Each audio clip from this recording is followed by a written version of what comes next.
ठिकसेनी रोटी करण्यासाठी लागणारं साहित्य 2 कप मैदा, तिखट, अर्धा चमचा हिंग, 1 चमचा पांढरे तीळ, 1 चमचा जिरे, अर्धा चमचा ओवा, चवीप्रमाणे मीठ, तेल, पाणी। मैदा घेत त्यात तिखट, हिंग, पांढरे तीळ, जिरे, ओवा आणि चवीप्रमाणे मीठ घालत ते एकत्रित करून यात गरम तेलाचं मोहन घालायचं आणि याचा घट्टसर गोळा तयार करायचा आणि याचे असे गोळे तयार करायचे आणि पातळ पोळी लाटत अशा पद्धतीने डायमंड शेप मध्ये काप करायचे। आता गरम तेलात मंद ते मध्यम आचेवर हे काप तळून घ्यायचे। झाली आपली ठिकसेनी रोटी तयार। ठिकसणीचा अर्थ म्हणजे तिखट, तर तिखट शंकरपाळी आपण असायला म्हणू शकतो, पण अतिशय खुसखुशीत बनतात, खमंग बनतात। तर सगळ्यात आधी इथे 2 कप मैदा मी इथे घेतलेला आहे। यामध्ये आपण घालतोय लाल तिखट, सो 2 चमचे लाल तिखट, हिंग अर्धा चमचा, पांढरे तीळ 1 चमचा, जिरं 1 चमचा, अर्धा चमचा ओवा, चवीपुरतं मीठ। हे सुके जिन्नस छान असे घोळवून घेऊयात, मिक्स करूयात। आणि आता यामध्ये घालतोय पाव कप गरम तेल। तर जेव्हा केव्हा ना मी नेहमी सांगत असते, पदार्थ तुम्हाला कुरकुरीत करायचा आहे तेव्हा गरम तेलाचं मोहन घालायचं। जेव्हा पदार्थ तुम्हाला खस्ता करायचा म्हणजे जसं की समोसा आहे, कचोरी आहे, तर त्यासाठी तेल, तूप जे काही मोहन म्हणून तुम्ही घालता ते थंड रूम टेम्परेचरचं वापरायचं।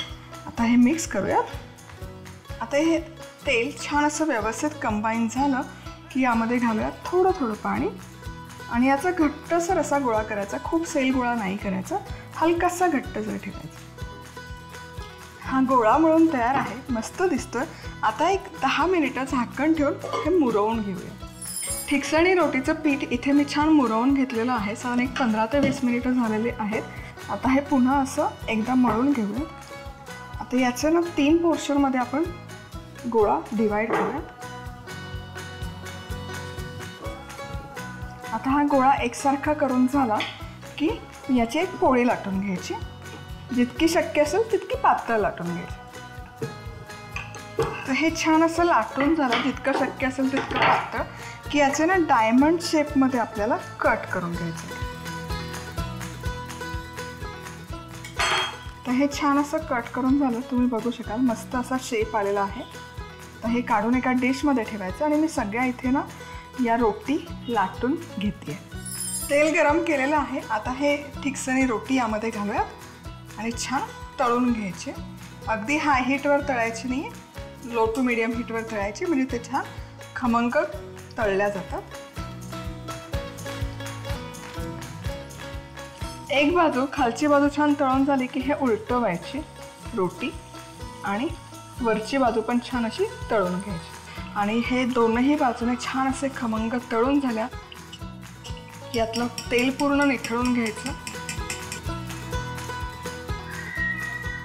आणि काढूयात टिश्यू पेपरवर। याच पद्धतीने या सगळ्या ठिकसणी रोटी मी तळून घेणार आहेत। या थंड झाल्या की हवा बंद डब्यामध्ये भरून ठेवायच्या। 1 ते 1.5 महिना मस्त खमंग खुसखुशीत राहतात, टिकतात।